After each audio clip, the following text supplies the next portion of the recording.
네, 이번 시간에는 후성 유전학의 작동 원리를 다룬 자료를 한번 분석해 보겠습니다. 이 설명을 어떻게 하면 더 통합적이고 또 근본적인 관점에서 완성도를 높일 수 있을지 살펴보겠습니다. 네, 보내주신 자료를 보니까요. 후성 유전학의 핵심 개념들 있잖아요. 네, DNA 메틸화나 히스톤 변형 같은 것들이요. 맞습니다.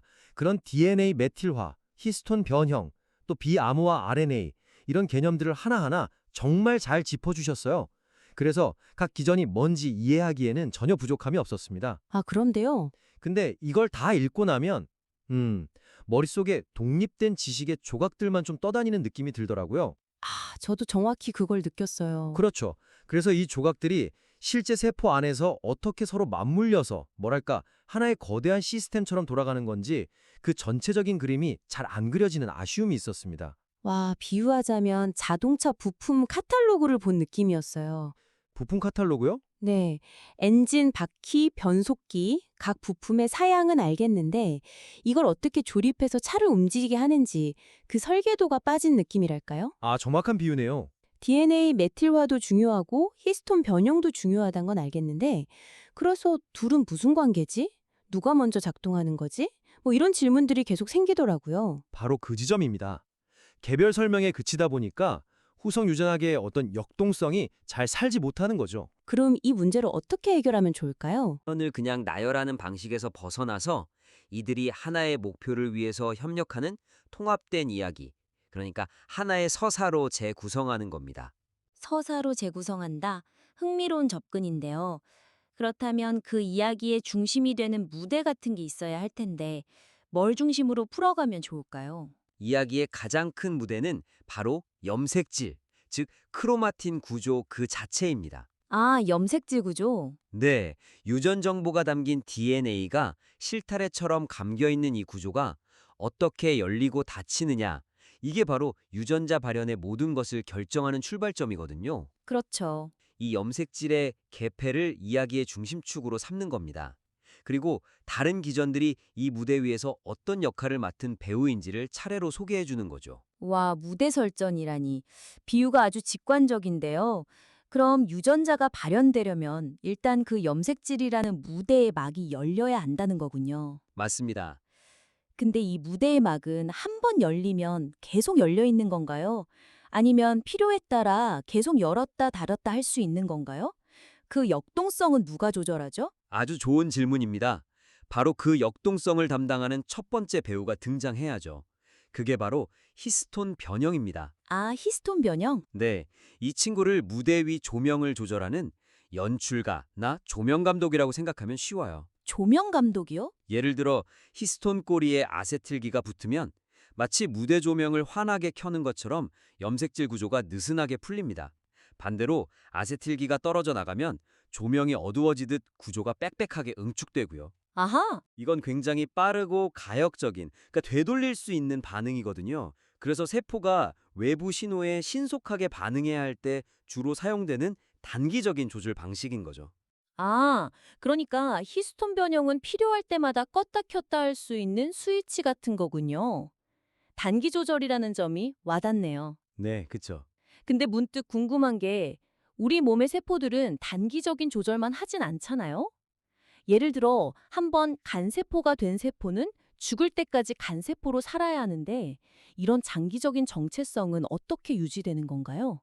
조명 감독이 실수로 스위치를 잘못 누르면 큰일 나는 거 아닌가요? 맞습니다. 그래서 우리 몸에는 훨씬 더 확실한 장치가 있죠. 그게 바로 두 번째 배우 DNA 메틸화입니다. DNA 메틸화? 이 친구는 조명 감독 수준이 아니에요. 아예 무대 문을 걸어 잠그는 자물쇠 역할을 합니다. 자물쇠요? 네, 한번 닫기로 결정한 유전자의 특정 부위, 특히 프로모터라고 불리는 조절 부위에 메틸기라는 자물쇠를 그냥 채워버리는 거죠. 히스톤 변형이 무대를 닫아놓으면 DNA 메틸화가 와서 그 상태를 영구적으로 봉인하는 겁니다. 아, 확인사슬 같은 거네요. 그렇죠. 이 자물쇠는 한 번 잠기면 정말 좀처럼 풀리지 않거든요. 그래서 방금 말씀하신 간세포의 정체성처럼 대를 이어서 유지되어야 하는 장기적인 유전자 침묵에 아주 효과적이죠. 와, 연출가가 무대를 닫고 그 위에 자물쇠로 아예 봉인을 해버리는 그림. 훨씬 안정적이고 강력한 통제 방식이네요. 네, 맞습니다. 그럼 이제 남은 비암호화 RNA는 이 연극에서 어떤 역할을 맡나요? 무대도 다쳤고 자물쇠까지 채웠는데 도할 일이 남았나 싶어서요. 네. 무대 위 연기는 끝났지만 아직 작품이 완성된 건 아닙니다.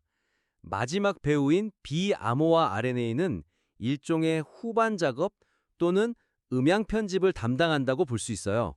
후반 작업이요? 네. 무대 위에서 연기, 즉 전사가 끝나고 mRNA라는 결과물이 만들어졌다고 해도 이 RNA가 최종적으로 단백질로 번역되는 것을 막거나 그 양을 미세하게 조절하는 역할을 하거든요. 아, 이미 만들어진 걸 없애버리는군요. 맞아요. 예를 들어 마이크로 RNA 같은 작은 RNA 조각들이 mRNA에 달라붙어서 분해해버리는 거죠. 이미 시작된 연주를 중간에 멈추게 하거나 볼륨을 줄이는 그런 섬세한 조절인 셈입니다. 와, 이렇게 염색질이라는 무대를 중심으로 연출가인 히스톤 변형, 자물쇠 역할의 DNA 메틸화, 그리고 후반 작업의 비암호화 RNA로 이어지는 하나의 흐름으로 정리하니까 각자 따로 놀던 개념들이 완벽하게 하나의 시스템으로 이해가 되네요. 정말 명쾌합니다. 그렇죠. 이렇게 서사를 부여하면 독자들은 후속 유전학을 단편적인 지식의 나열이 아니라 하나의 목표를 위해 여러 수준에서 정교하게 협력하는 통합된 시스템으로 받아들일 수 있게 되는 겁니다. 그렇게 각 기전이 협력하는 전체 시스템을 보니까 문득 이런 근본적인 질문이 드네요. 이토록 복잡하고 정교한 시스템이 애초에 생명체에 왜 필요했던 걸까요? 아, 그 왜라는 질문? 네. 단순히 유전자를 켜고 끄는 것 이상의 훨씬 더 중요한 존재 이유가 있을 것 같거든요. 근데 보내주신 자료에서는 주로 암이나 노화 같은 질병과의 연관성 속에서 후속 유전학을 설명하고 있더라고요. 그게 바로 우리가 넘어야 할 두 번째 허들입니다. 두 번째 허들이요? 네. 자료의 설명은 후속 유전학 시스템이 고장 났을 때 어떤 일이 벌어지는지에 너무 집중하고 있어요. 물론 중요한 내용이죠. 하지만 그거부터 이야기하면 후속 유전학의 본질을 오해하게 만들 수 있습니다. 아, 마치 자동차를 설명하면서 교통사고 이야기부터 하는 것과 같다는 말씀이시죠? 바로 그겁니다. 자동차의 본질은 이동의 자유를 주는 것이지 사고를 내는 게 아니잖아요. 맞는 말씀이네요. 중력의 위대함을 설명해야 하는데 물건이 떨어져서 깨지는 현상만 계속 이야기하는 셈이군요. 그렇죠. 그래서 이 시스템이 왜 진화적으로 선택되었는지 그 근본적인 존재 이유를 먼저 설명해 주는 것이 순서상 맞다고 봅니다. 그렇다면 그 존재 이유, 핵심은 뭔가요? 후속 유전학의 존재 이유는 크게 두 가지 핵심 키워드로 요약할 수 있습니다. 바로 발달과 적응입니다. 발달과 적응. 네, 첫 번째, 발달의 관점에서 보죠. 우리 모두는 단 하나의 수정란에서 시작했잖아요. 네, 그랬죠. 그 수정란 하나에 우리 몸을 구성하는 모든 유전 정보가 다 들어 있습니다. 그런데 어떻게 그 똑같은 유전 정보를 가진 세포가 어떤 건 뇌세포가 되고 어떤 건 피부세포나 근육세포가 될 수 있을까요? 정말 신기한 일이죠. 똑같은 설계도를 가지고 어떤 건물은 병원으로 짓고 어떤 건물은 도서관으로 짓는 것과 같으니까요. 바로 그 시공지침서 역할을 하는 것이 후속 유전학입니다. 시공지침서. 네. 뇌세포가 될 세포에게는 너는 지금부터 뇌 관련 유전자만 사용하고 나머지 피부나 근육 관련 유전자는 전부 자물쇠로 잠가 라고 명령하고 그 상태를 기억시키는 거죠. 이걸 세포 기억, 셀룰러 메모리라고 부릅니다. 아, 세포기요. 예, 이 덕분에 한 번 정해진 세포의 운명은 분열을 거듭해도 자식 세포에게 그대로 전달되고 우리 몸의 복잡한 조직과 기관이 안정적으로 유지될 수 있는 겁니다. 동일한 유전체로부터 다양한 세포 정체성을 만들어내고 또 유지하는 것, 그것이 후속 유전학의 첫 번째 존재 이유군요. 그럼 두 번째 키워드인 적응은 어떤 의미인가요? 적응은 후속 유전학이 고정된 유전 정보와 끊임없이 변화하는 환경 사이를 연결하는 가교 역할을 한다는 의미입니다. 환경과의 가교. 아주 유명한 아구티주의 실험이 좋은 예시죠. 저도 들어본 적은 있는데 정확히 어떤 내용이었는지 다시 한번 짚어주시겠어요? 엄미쥐가 뭘 먹느냐에 따라 새끼쥐의 털 색깔이 바뀐다는 그 이야기였죠? 맞습니다. 아구티 유전자를 가진 쥐는 원래 털이 노랗고 뚱뚱하며 당뇨병에 잘 걸리는 운명을 타고나요. 그런데 임신한 엄미쥐에게 엽산이나 비타민 B12처럼 그 메틸기를 많이 공급할 수 있는 먹이를 주면요. 놀랍게도 날씬하고 건강하며 갈색 털을 가진 새끼가 태어납니다. 와, 완전히 다른 쥐가 태어나는 거네요. 그렇죠. 엄미가 섭취한 영양소가 태아의 아구티 유전자에 직접 작용해서 DNA 메틸화라는 자물쇠를 캐워버린 거죠. 유전자 자체는 바뀌지 않았지만 후성 유전학적 변화만으로 운명이 바뀐 겁니다. 먹이, 즉 환경이 유전자의 스위치를 직접 껐다는 거네요. 정말 놀랍습니다. 유전자는 한번 정해지면 바꿀 수 없는 거라고만 생각했는데 그 사용법은 환경에 따라 얼마든지 달라질 수 있다는 뜻이군요. 바로 그겁니다. DNA 서열 자체에 돌연변이가 생기는 진화는 수만 년이 걸리는 아주 느린 과정이지만 후성 유전학적 변화는 한 세대 안에도 일어날 수 있을 만큼 빠릅니다. 훨씬 빠르네요. 이를 통해 생명체는 변화무쌍한 환경에 훨씬 더 기민하게 대응하고 적응할 수 있는 강력한 무기를 얻게 된 거죠. 아, 심지어 2차 세계대전 당시 네덜란드 기근 연구를 보면요.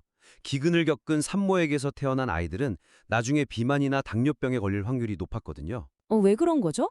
이게 태아가 자궁 속에서 바깥 세상은 영양이 부족한 곳이라는 정보를 후성 유전학적으로 각인하고 태어났기 때문으로 해석됩니다. 에너지를 최대한 저장하려는 체질로 태어난 거죠. 와, 정리해보면 후성 유전학은 한 개체 안에서는 발달을 통해 세포의 정체성을 확립하고 세대를 거쳐서는 적응을 통해 환경 정보를 전달하는 정말 생명 유지의 필수적인 핵심 시스템이군요. 맞습니다. 질병은 이 위대한 시스템이 오작동했을 때 나타나는 부수적인 결과일 뿐이고요. 이 관점을 먼저 제시하면 설명의 깊이가 완전히 달라지겠네요. 네, 그리고 이 관점을 적용하면 앞서 말한 기전들의 역할도 더 입체적으로 설명할 수 있습니다. DNA 메틸라처럼 잘 변하지 않는 것은 세포 정체성 같은 장기 기억에, 히스톤 변형처럼 쉽게 바뀌는 것은 환경 변화에 대한 단기 기억에 비유할 수 있겠죠. 좋습니다. 이제 후성 유전학 시스템이 어떻게 작동하고 또 왜 존재하는지에 대한 그림이 명확해졌습니다. 그런데 아직도 뭔가 마지막 퍼즐 조각이 하나 빠진 듯한 느낌이 들어요. 어떤 부분에서요? 염색질이 열려서 유전자에 접근할 수 있게 됐다고 칩시다. 그 다음은요? 문이 열리면 유전자가 저절로 켜지는 건가요? 마치 도서관 문을 열어놨더니 책이 혼자서 소리내어 내용을 읽어주는 것 같은 느낌이랄까요? 와, 그 비유가 현재 설명의 마지막 공백을 정확하게 짚어냈습니다. 그런가요? 네, 바로 그 빠진 퍼즐 조각이 전사인자, 즉 트랜스크립션 팩터입니다. 현재 설명은 후성 유전학적 조절, 다시 말해 문을 여는 행위에만 너무 집중하다 보니 정작 책을 읽는 사람의 존재를 놓치고 있는 거죠. 아, 전사인자. 들어봤습니다.